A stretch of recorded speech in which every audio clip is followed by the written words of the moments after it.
Hello, my name is Madison. I'm 33 years old, and I'm the owner of a small but cozy restaurant that, for the seventh year in a row, isn't just surviving, but is genuinely thriving, filling up with grateful guests every evening. It's funny how strangely life can sometimes unfold, tracing routes on the map of fate that no one could have predicted. Back then, 7 years ago, when my grandmother passed away, none of us were prepared for what her will contained. The pages, yellowed with time, decreed the following. To me, her younger granddaughter, she left the restaurant with its faded curtains and the smell of old parquet. And to my older sister, Isabella, went the very apartment where she had spent most of her life. At that time, Isabella had just turned 33 and was going through a terribly difficult, humiliating divorce, finding herself at a crossroads in life, without a roof over her head and with no clear prospects. The news about the apartment threw her into absolute delight, as it meant that she and her 10-year-old daughter, Sophia, would finally have their own place, their own fortress. Now Sophia is 17, standing on the threshold of adulthood with only a few months left until she finishes high school. When I first crossed the threshold of the establishment I inherited, it breathed desolation and melancholy. My grandmother, wise and beloved, in her final years no longer had the strength or health to maintain its former shine and pace. But I, gritting my teeth, threw all my strength, all my soul into breathing new life into it. I worked tirelessly, staying up late over books and plans, completely overhauled the entire menu, poured my heart into every corner, transforming it from a dusty room into a shining nest with warm light and coziness. And slowly, patiently, like a gardener cultivating a rare flower, I began to reap the rewards. The restaurant started generating real, tangible profit. As soon as the financial streams merged into a full-flowing river, my family immediately took notice. And, to be honest, at first it didn't bother me at all. Family is family, right? Isn't that its very essence? To be a support and to share warmth? And so, for 7 years now, like clockwork, I've been sending my parents $1,000 monthly, and Isabella $800, to help them with bills and other living expenses. These transfers have become as habitual and integral a part of my budget as purchasing provisions for the restaurant. But my help didn't end there. I became the person everyone turned to for any reason. When Sophia needed a new school uniform and trendy jeans, I bought them. When Isabella's washing machine suddenly broke down, I ordered and paid for a new, top-of-the-line one. When my parents got excited about acquiring a huge TV with an incredible picture, I covered that purchase without a word. That's just how it happened. The call for financial help always came to my phone. This year, Christmas arrived exactly as I remembered it from childhood. Noisy, smelling of tangerines and pine needles. Following our family tradition, everyone gathered at our parents' house. It was always a grand event, bringing everyone under one roof. My parents, Isabella and Sophia, several aunts and uncles, numerous cousins. Our whole big, noisy crew. I was having a wonderful time, immersed in a whirlwind of conversation and laughter, when suddenly Isabella, taking me by the elbow, gently but firmly led me aside into the kitchen. "Madison, I need to talk to you about something very important," she said, and her face, usually lit with a smile, looked unusually serious, even concerned. "In 3 months, Sophia will turn 18. That's such a huge milestone, you understand? She's practically an adult. College is just around the corner. I want her birthday to be truly special, one she'll remember forever." I nodded, trying to match her mood. "Yes, I've been thinking about that lately myself. I want to give her something truly valuable and nice, something fitting for the occasion." Isabella smiled back, but there was a strange, strained note in the corners of her lips, and an unreadable expression flickered in her eyes. "I'm so glad you said that. Honestly, I've been thinking about it a lot too, and I passionately want this day to be unforgettable for her. A real celebration." At that very moment, my phone chimed with a cascade of rings, bursting with dozens of Christmas greetings from friends and regulars of the restaurant. I involuntarily got distracted, staring at the bright screen, reading the warm words and trying to reply to everyone. When I finally looked up to continue the conversation, Isabella was no longer beside me. She had melted back into the living room, lost in conversation with some other relative. After the Christmas holidays subsided, I returned to my usual life, completely immersed in work. January and February flew by swiftly and almost unnoticed in the blink of an eye. Business at the restaurant was surprisingly brisk. Almost every evening, the dining rooms were full of guests, and the air was thick with the appetizing aroma of success. This inspired bold thoughts in me, and I had already started casually looking for a location for a second establishment, nurturing a dream of a small, but my very own, restaurant empire. About a month before Sophia's scheduled birthday, an email from Isabella burst into my quiet, orderly life. It arrived without warning, without an accompanying message, just a silent pile of hyperlinks. I stared at the bright screen of my smartphone in complete bewilderment. Clicking on them, I found real estate listings, cozy studios, spacious one-bedrooms, and even several two-room apartments in good neighborhoods, with prices ranging from $180,000 to $350,000. Unable to contain my rising confusion, I immediately dialed her number. "Isabella, what are these apartment listings you sent me?" I asked, trying to keep my voice even. "Oh, those?" she replied, in a tone one might use for discussing the weather or a grocery list. "I thought you might choose one of them as a gift for Sophia's 18th birthday." For a few long seconds, I literally went numb, feeling the words stick in my throat. "You want me to buy Sophia an apartment for her 18th birthday?" I finally squeezed out, not believing my own ears. "Well, yes, it would be the perfect time," she retorted, and a familiar confidence sounded in her voice. "She's going to college, you know. She'll need her own place. And you know, you only turn 18 once." "Isabella, that's just a crazy idea for a gift," I exclaimed, feeling irritation rising. "I can't buy an apartment for an 18-year-old girl." Her voice instantly lost all traces of warmth and became cold and sharp as a blade. "Actually, Madison, 18 is a really important milestone. It only happens once. But listen, when I turned 18, no one bought me an apartment. No one gave me a car. Hell, I just asked for a new phone back then, and I was told we couldn't afford it." "Those were completely different times, Isabella," I shot back sharply, almost cutting her off. But in response, I only heard short beeps. She had hung up. I sat for a while longer, staring at the dark screen of my phone, trying to process this conversation. Isabella had always been prone to drama. She adored grand gestures and invariably sought to be the center of attention. Most likely, this was just another one of her spontaneous, crazy ideas that she would conveniently forget about in a week. With great difficulty, I pushed these troubling thoughts away and returned to work, where my noisy, guest-filled restaurant awaited me. Spring was approaching, and with it, new, serious concerns regarding supplies and marketing. However, Sophia's birthday was inexorably approaching, and I needed to decide on a gift. I wanted to give her something truly meaningful, useful for starting her adult life, especially in light of her upcoming college enrollment. After some thought, I settled on a laptop. Not an ordinary one, but a powerful, modern model costing $3,000, which would be perfect for studying, had all the necessary features, and would undoubtedly last her all 4 years of college. The celebration, as was the long-standing custom, was decided to be held in our parents' house. When I crossed the threshold, our usual noisy company was already gathered. Aunts and uncles, some extended family members, friends. Everyone was chatting, laughing, and drinking in anticipation of the party. I placed my generously wrapped gift on the table, where a whole mountain of other presents was already piled up, and joined the fun. Sophia looked incredibly happy and excited, fluttering around the living room, talking to all the guests. She was wearing a cute dress that, if I'm not mistaken, I had bought her for Christmas last year. When the time came for gift giving, we all gathered in a tight circle around the birthday girl.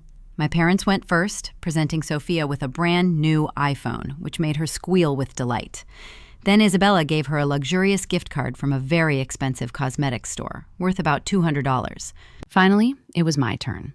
Smiling, I handed Sophia the beautifully, carefully wrapped box with the laptop, inwardly completely confident in my choice. "Happy birthday, dear," I said. "I hope this helps you with your studies in college." With childlike impatience, Sophia tore off the festive wrapping paper and opened the cardboard box. However, when her eyes fell on the brand new laptop with its gleaming logo, her face didn't light up with joy, but, on the contrary, fell, expressing not just momentary disappointment, but the most sincere and profound hurt. Bewildered, I looked around at those present. My parents' faces showed clear irritation, and Isabella was looking at me with frank, unconcealed fury. "Seriously?" Isabella said loudly for the whole living room to hear, and her voice was icy. "A laptop? And that's it?" I was completely stunned, feeling the ground disappear from under my feet. "It's a really good, powerful laptop," I tried to explain, and my voice sounded weaker than I intended. "It cost $3,000. "Madison, that's truly cheap of you, and you know it perfectly well," Isabella retorted, and every word was a slap in the face. "You're being truly greedy towards your own niece." I stood, frozen in place, feeling an icy wave of shame and incomprehension paralyzing my whole body. In my hands, which seemed so clumsy and helpless, lay this expensive, carefully chosen laptop that I had considered not just appropriate, but a truly excellent gift. And meanwhile, my own sister, without batting an eye, was portraying me as stingy and greedy in front of our entire family gathered for the celebration. "What are you even talking about?" I barely managed to squeeze out, feeling my voice betray me by trembling. "This laptop cost $3,000. It's one of the highest class, most expensive models I could find." But Isabella's voice, instead of softening, rang out even louder, filling with metallic hardness. "We had already decided that you would give Sophia an apartment. We discussed it at Christmas." "No, Isabella, we decided nothing," I objected, trying to take a full breath. "You said you wanted to make her birthday special, but I never, hear me, never agreed to buy her an entire apartment." "Don't lie to me, Madison." Her words hit like a whip. "I know perfectly well that your restaurant is more than successful. I know you're already planning to expand and open a new branch. You have the money. You have plenty of it." At that moment, I felt the heavy, condemning gazes of everyone present. The party, filled with laughter and joyful exclamations just minutes ago, sank into a grave, oppressive silence, broken only by Isabella's shrill screams. I felt as if I had fallen into a real nightmare with no way out. "Isabella," I tried to speak calmly, although everything inside was tight with resentment. "Even if I wanted to, I don't have that kind of money just lying around idle, waiting for me to decide to buy real estate with it. And even if I did, an apartment isn't a normal 18th birthday gift." "You are the most ungrateful person in the world," she shouted back, and demons of rage danced in her eyes. "After everything this family has done for you, you are heartless and incredibly selfish." And then, as if on cue, Sophia burst into tears. She forcefully threw the laptop box on the floor and stared at me with a gaze full of anger and deep childish hurt. "You're selfish, Aunt Madison," she sobbed, and every tear burned me worse than fire. "You're so greedy." With those words, she ran out of the living room, sobbing, and rushed upstairs to her room. My parents, who had maintained a silent neutrality until then, finally joined the conversation. "Madison, look what you've done," my mother said reproachfully, shaking her head. "You completely ruined Sophia's birthday. You made her cry on such a special day for her." My father silently nodded, and his gaze held the same condemnation. "It's all your fault. You gave her hope and then disappointed her so cruelly." I slowly looked around the room. Some relatives were staring into their glasses, clearly feeling awkward. Others were whispering, glancing at me furtively. The entire celebration was hopelessly spoiled. And in some incomprehensible way, I had ended up as the villain in this story. At that very moment, something inside me broke. I felt a deafening, all-consuming fatigue. Fatigue from these constant, draining expectations that I was the one who had to fix everything and solve everything at the expense of my money. From being treated not like a loved one, but like a soulless bank account. Without saying another word, I walked over to the gift table, picked up the now hated laptop box, and held it tightly to myself. "You know what?" I said, and my voice sounded unusually quiet but clear. "I'm taking this gift back, and you won't get another cent from me." I turned around and walked out of the house without saying goodbye to anyone. Isabella's shouts followed me, but I didn't look back once. Reaching the car, I got behind the wheel and drove home. My hands were shaking so much I could barely hold the steering wheel. When I finally found myself in my quiet, empty apartment, my phone literally lit up with countless calls and messages. Mom, Dad, Isabella, they were all trying to reach me. I didn't even bother reading the incoming messages. I deleted them all with one motion and put the phone on silent mode, cutting myself off from the noise. Then I sat down at my own laptop and did what I probably should have done many years ago. I opened a spreadsheet and began meticulously calculating exactly how much money I had given my family since the restaurant came into my hands. I carefully listed all the amounts: monthly payments to my parents, $1,000 for 7 years; Monthly transfers to Isabella, $800, also for 7 years. Together, that was $1,800 every month, which amounted to $21,600 per year.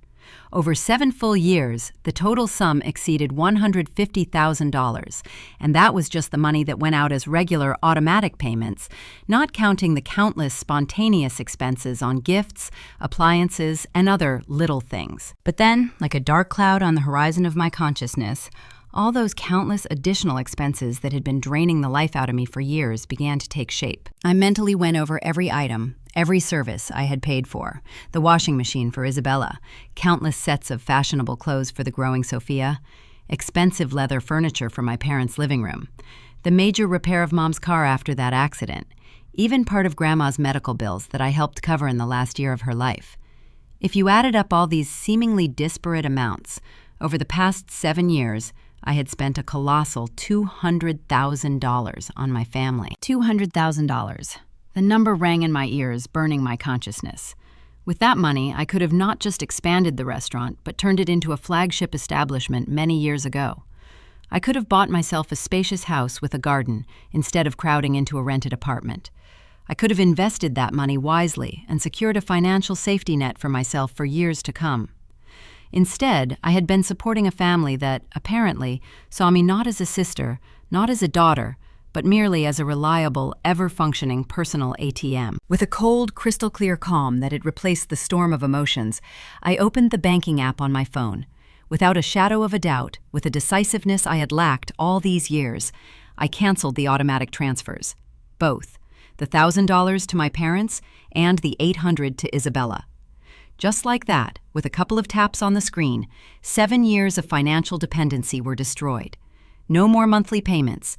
I took screenshots of the cancellation confirmations, capturing the digital evidence of my liberation, and sent them to the general family chat, that virtual battleground for family manipulations. No more monthly payments, I wrote, and every word seemed carved in stone. Don't contact me again. Then I turned off my phone, cutting myself off from the immediate reaction, and went to sleep, for the first time in a long while feeling not a weight, but an emptiness that needed to be filled, with myself, not others' expectations. The next morning, turning on the device, I saw that my phone had literally exploded with activity. Dozens of missed calls, tons of text messages piled up in an alarming pyramid of notifications. I scrolled through them, slowly sipping bitter coffee, as if watching the echoes of a distant storm.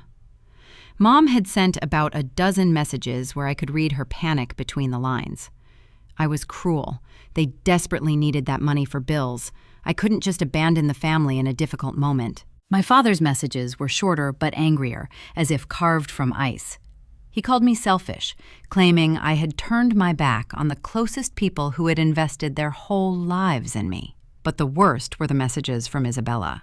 She labeled me a villain, the culprit of the family's disintegration, living proof that I had never truly loved any of them. I typed a single reply, addressed to everyone, and sent it to the group chat. I don't want to communicate with any of you anymore. Please don't bother me.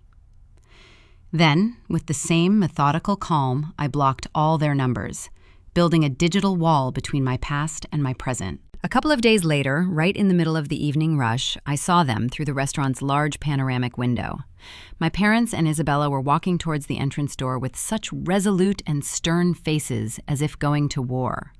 They burst inside, swinging the door open with such a clatter that it silenced several tables, and immediately began making a scene right in the middle of the dining room. "There she is!" Isabella shouted, pointing a dramatic finger at me. "The worst sister in the world!" "Madison, you need to fix this immediately," my father demanded, his voice booming under the ceiling. All my customers, putting down their forks and knives, were watching this humiliating scene. My staff froze in place with bewildered and concerned faces.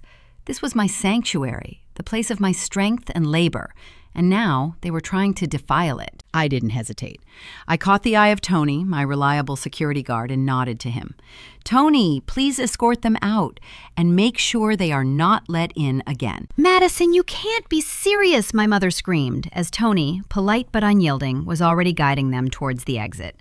"We're your family!" "We're your family," Isabella managed to shout one more time, but Tony was already ushering them outside, and I quietly, but clearly, told him to ensure they were barred from entering the restaurant in the future. In the following days, other relatives started calling. Aunts, uncles, cousins, who had obviously heard a carefully revised version of events from my parents. All of them, as if reading from a script, repeated the same thing. I had been too harsh. I should forgive and forget, because family is sacred.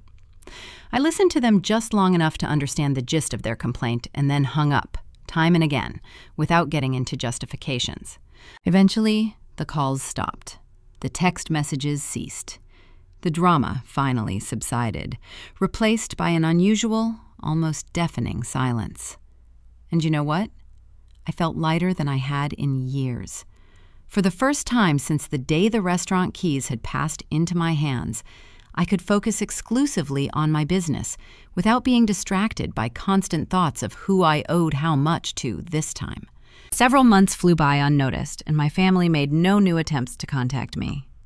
For the first time in 7 long years, I wasn't sending monthly checks and didn't flinch at a phone call promising new emergency expenses. At first, this new state evoked a strange, almost oppressive feeling of emptiness, as if I had cut off a part of myself. But very soon, that feeling was replaced by an amazing, previously unfamiliar freedom. I had so much extra money that I was even at a loss at first, not knowing how to manage it without being immediately summoned for someone's financial rescue. I opened a separate business account and began methodically depositing those very $1,800 into it every month. And just a few months later, a sum had accumulated that was sufficient not just to dream, but to seriously start planning my second restaurant, with location selection, design development, and budget calculation. It was simply incredible to watch how quickly capital grows when it's not constantly given away left and right. Life without the eternal family drama took on new, bright colors and turned out to be beautiful in its predictability and calm. And then, one day, on one of those late spring days when the air was already filled with the scent of blooming chestnuts, during a short work break, I was scrolling through my social media feed. My gaze accidentally caught on a post published by one of my cousins. It was photos from Sophia's prom. I examined the pictures, experiencing a complex mix of feelings. Sophia was in the traditional cap and gown, and she looked almost completely adult, unfamiliar, and unrecognizable.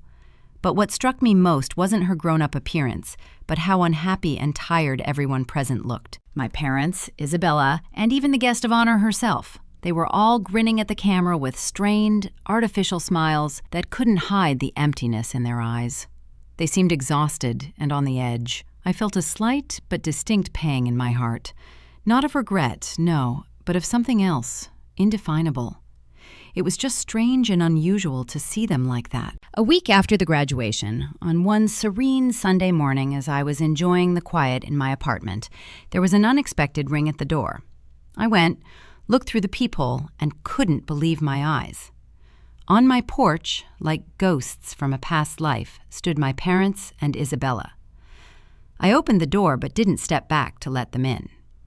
"What do you want?" I asked, and my voice sounded cold and even. "I thought I made it perfectly clear that I don't wish to communicate with you anymore." "Listen," my father began, his face stern. "You can be angry with us as much as you want, but don't take your anger out on Sophia. She's starting college in the fall."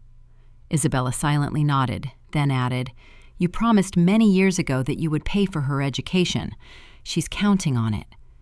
I almost laughed in their faces. The statement seemed so absurd and outrageous. "Are you serious right now?" I drawled in surprise. "Sophia herself called me greedy and selfish, remember? She can choose a college herself and find a way to pay for it." Isabella's face flushed a deep red with anger. "Madison, you can't do this to her. She needs that money." "No, she doesn't," I retorted with icy calm. "She can take out student loans, like thousands of others. She can get a job. She can apply for scholarships.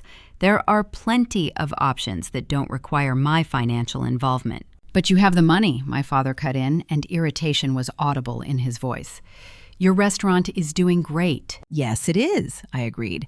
"And now I'm investing that money in growing my own business, instead of supporting people who treat me like trash." My mom, who had been silent until then, suddenly burst into tears.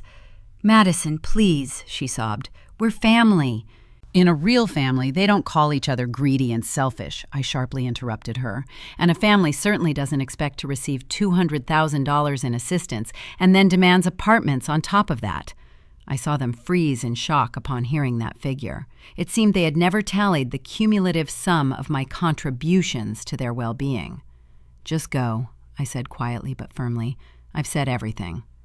I slammed the door and listened for a few more minutes as they argued excitedly and tried to prove something to each other on my porch, before their footsteps finally faded into the distance. After that visit, a new, even deeper silence set in. The whole summer passed without a single word from them. I assumed Sophia had somehow sorted out the college situation, whether through student loans, community college, or something else. It was no longer my concern. Then one day, in early September, while I was at the restaurant, preparing for the evening rush, I saw the entrance door open and Sophia come in. She looked different, more mature, perhaps even a bit thinner, with a new, unfamiliar expression on her face. She was wearing clothes I didn't recognize, and, I thought with bitter irony, probably only because I hadn't bought them this time. She slowly approached the hostess stand, and I saw her shifting her weight uncertainly from foot to foot. I heard her quietly ask my manager if she could speak with me. Surprised by this visit, I nevertheless nodded and arranged for a short break. We settled at a small corner table, secluded and hidden from the view of other patrons by a semicircular, high-backed booth. "Hi, Aunt Madison," she began, taking a deep breath as if gathering strength. "I wanted to apologize for the awful things I said to you on my birthday. Calling you selfish and greedy, that was disgusting of me. I'm really very sorry." I hadn't expected this. "Okay, thank you for saying that," I replied cautiously. "I know you gave me a very expensive laptop, and I behaved like a real spoiled, ungrateful brat," she continued, looking at her hands. "I've had a lot of time to think, and I finally realized how insane that was. I mean, who in their right mind buys an apartment for an 18-year-old? I couldn't suppress a slight, barely noticeable smile. "Exactly. An absurd idea. Anyway, I wanted you to know." Sophia's voice became more confident. "I got into State University. I received a full academic scholarship." "Sophia, that's amazing!" I exclaimed sincerely. "Congratulations! You should be really proud of yourself." Her face lit up with a happy smile. "Thank you. And I also got a job at a bookstore near campus, so I'll have my own money for expenses." "Look at you, so independent and responsible," I remarked, and there wasn't a trace of irony in my words. "Yeah, well," she sighed, "after everything that happened, I had to grow up really fast. I realized I can't just sit and wait for someone else to always pay my way." We talked for a few more minutes. She told me enthusiastically about her chosen courses, her dorm room, her new responsibilities at work. She seemed genuinely excited about her future, and most importantly, that future was being built solely on her own efforts, not on someone else's wallet. "Sophia," I said softly, "I'm very proud of you and of how maturely you've handled this difficult situation, and I accept your apology." "Thank you," she whispered. "That means a lot to me." "You know what?" I continued after a short pause. "Since you're studying so hard and achieving so much on your own, I'm going to send you $500 every month, just to help a little with expenses and as my support, to keep you going in the same direction." Her eyes widened in amazement. "Really? Aunt Madison, thank you so much. That will help so much with textbooks, food, and everything else." "Just promise me one thing." I looked at her sternly. "This stays strictly between us. I don't want your mom or grandparents to find out about it." "Of course," she agreed immediately. They're still very angry with you." "How are they doing anyway?" I asked, trying to keep my voice neutral. "Your mom, your grandparents?" Sophia sighed heavily. "To be honest, not great.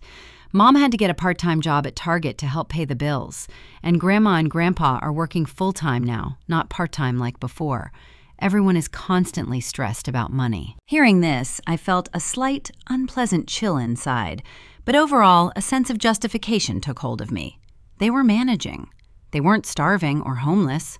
They just had to actually earn their money now, instead of mindlessly relying on me. Soon after, Sophia left, promising to keep me updated on her progress. I returned to work with an unexpectedly light heart, feeling better than I had in many previous months. It was nice to know that at least one person in my family had managed to learn a valuable lesson from this whole unpleasant story, and had become stronger for it. The restaurant, meanwhile, was more full of guests than ever. and my plans to open a second establishment were actively moving forward. I had already found the perfect location and was now waiting for all the necessary permits. Life was finally falling into place. It was truly good. A few months passed after Sophia's unexpected visit, and I scrupulously kept my promise, sending her $500 on the first of each month. From time to time, messages from her would come to my phone, bright, filled with news about her studies, the high grades she was getting, new friends, how much she liked her job among the bookshelves. It was unusual and truly pleasant to feel that there was at least one relative left in my life with whom I could build an honest, selfless relationship. Meanwhile, my modest restaurant empire began to take real shape.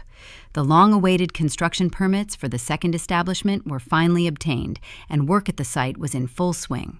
The new place was conceived on a larger scale than the first, with a spacious bar where glasses would clink and cozy, secluded dining rooms for those seeking privacy. I was in a state of constant, exhilarating excitement. The very $1,800 I was saving monthly instead of sending it to my family had accumulated into a substantial sum. Combined with the steady profit from the first restaurant, I had enough funds to carry out the expansion as I had always dreamed, without forced compromises, without cheap materials, with impeccable finishes and a design thought out to the smallest detail. Everything was to be perfect. One late November evening, while I was at my first restaurant, immersed in discussing contracts with suppliers, the door opened and let in Sophia. This time, her face was lit, not with timidity, but with lively, genuine interest. We settled again at our usual corner table, and she, like a stream, poured out stories about lectures, new acquaintances, how much she enjoyed life on campus, full of independence. She seemed like a completely different person. Not that spoiled teenager who had thrown a tantrum at her own birthday party. "You know what's the best part?" she said, and sparks danced in her eyes. "I feel like I've truly earned all of this. The scholarship, the grades, my independence. It's all mine, because I achieved it myself. That's how it should be. I used to think getting gifts was more pleasant, but no. Earning it yourself turned out to be 1,000 times better." We sat with her for almost an hour before she had to return to the dorm. After she left, I sat alone for a long time, thinking about how incredibly proud I was of her transformation, her growing up. The holidays came and went, and my parents and Isabella showed no signs of life. I spent Christmas within the walls of my restaurant, hosting a special dinner for guests who had no family plans. It turned out surprisingly warm and heartfelt. No drama, no burdensome expectations, just aromatic food, soft lighting, and happy faces. In January, the grand opening of the second restaurant finally took place.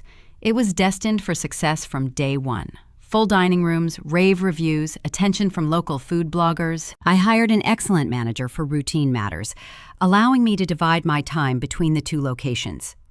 Within a month, tables at the new place were being booked weeks in advance. Rumors about our cuisine, service quality, and special atmosphere spread throughout the city. I was earning more than I could have imagined in my wildest dreams when I had just inherited my grandmother's little, barely making ends meet restaurant. Then one day in February, while I was at the new location conducting a briefing for the waitstaff, the phone rang. Sophia's name was on the screen. "Aunt Madison," her voice sounded tense. "I need to tell you something. Mom and Grandma and Grandpa, they know about the money you've been sending me." I felt a chill inside. How did they find out? "I accidentally left a bank statement at home last weekend. Mom found it, saw the transfers, and gave me the 3rd degree." "And what did you tell them?" I asked, trying to stay calm. "The truth. That you're helping me because I apologized and because I'm studying hard. But now they're furious again." "Are they pressuring you about it?" "Not exactly. They're more focused on you again. Mom keeps saying it's unfair to help me and not them." I let out a deep, tired sigh, feeling the familiar anxiety stirring in my chest again. "Sophia, tell me honestly, do you want me to stop sending you the money? I don't want to create additional problems for you with your family." "No, please don't stop," she exclaimed immediately, and a slight panic was audible in her voice. "That money, it really helps me, and I've worked really hard to deserve it. And it's not my fault they can't see the difference between help and a handout." "Okay," I conceded. "But if the situation becomes too uncomfortable for you, if the pressure increases, just let me know, and we'll figure something out." 3 weeks passed, and on one serene Sunday morning as I was enjoying the quiet of my home, the doorbell rang again. My heart skipped a beat when, looking through the peephole, I saw Isabella on the porch. But it wasn't the haughty, furious sister who had burst into my restaurant.